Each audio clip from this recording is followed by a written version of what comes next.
Doctor Sreevarma ஆயுள் தரும் ஆயுர்வேதா அறுவை சிகிச்சை இல்லா குணம் ஆயுள் கால நிவாரணம்.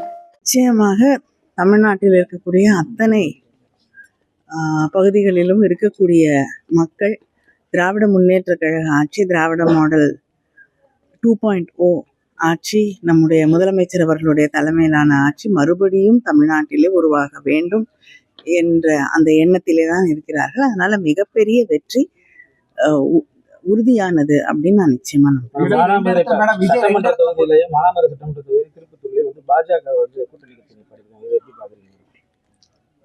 யார் எதிரணியில நின்றாலும் திராவிட முன்னேற்ற கழகத்தின் வெற்றி உறுதி செய்யப்பட்டது. விஜய் 2 இடத்துல போட்டிடுறாரு, திருச்சி கிழக்கு, பெரம்பலூர் 2 இடத்துல அவர் போட்டிடுறதை எப்படி பாக்குறீங்க?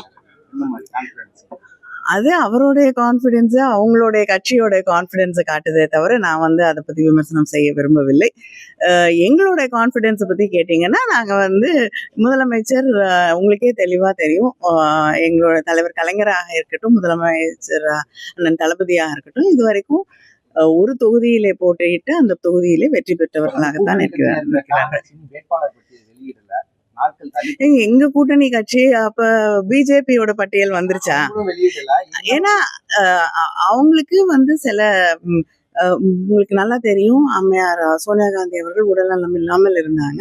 அதனால கொஞ்சம் காலதாமதமாகுது. நிச்சயமாக விரைவிலே அவங்களோட பட்டியல் வெளியிட்டோம்.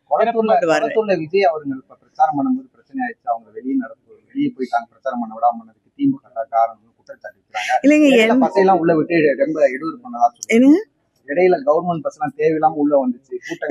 கவர்மெண்ட் பஸ் இப்போ கவர்மெண்ட் சாலைகள்ல போறது ஒரு குற்றம் அப்படின்னா என்ன பண்ண முடியும்? மக்களுக்காக தான் பேருந்துகள் இயக்கப்படுகிறது.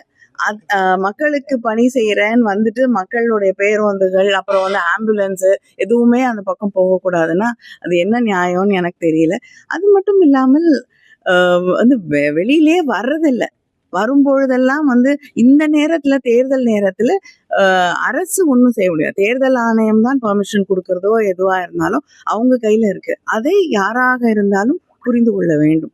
எடப்பாடி பழனிசாமி முன்னாடி கொடுத்த தேர்தல் வாக்குறுதியை நிறைவேற்றல, இப்ப மீண்டும் எங்களை பார்த்து காப்பி பண்ணி கொடுத்துட்டான்னு சொல்றாரு. அது இல்லைங்க, மகளிர் உரிமை தொகை, நான் ஒரே ஒரு உதாரணம் சொல்கிறேன். மகளிர் உரிமை தொகை 1000 ரூபாய் அப்படின்னு அறிவித்தது, அதை செயல்படுத்தியது திராவிட முன்னேற்ற கழகம்.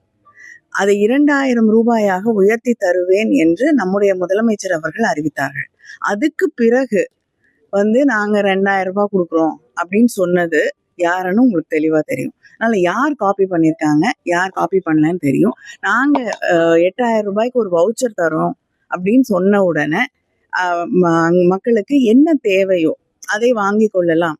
அதனால 8000 ரூபாய்க்கு ஒரு வவுச்சர் தரோம், நீங்க உங்களுக்கு வேணுங்கிற வீட்டுக்கு உபயோகமான பொருட்களை வாங்கி கொள்ளலாம் என்று அறிவித்தவுடன் நாங்க 10,000 ரூபாய் அவங்க வங்கி கணக்குல போடுறேன்னு சொன்னவர்கள் காப்பி அடிக்கிறாங்களா நாங்களா அப்படின்னு உங்களுக்கே தெரியும். டாக்டர் ஸ்ரீவர்மா ஆயுள் தரும் ஆயுர்வேதா அறுவை சிகிச்சை இல்லா குணம் ஆயுள் கால நிவாரணம்.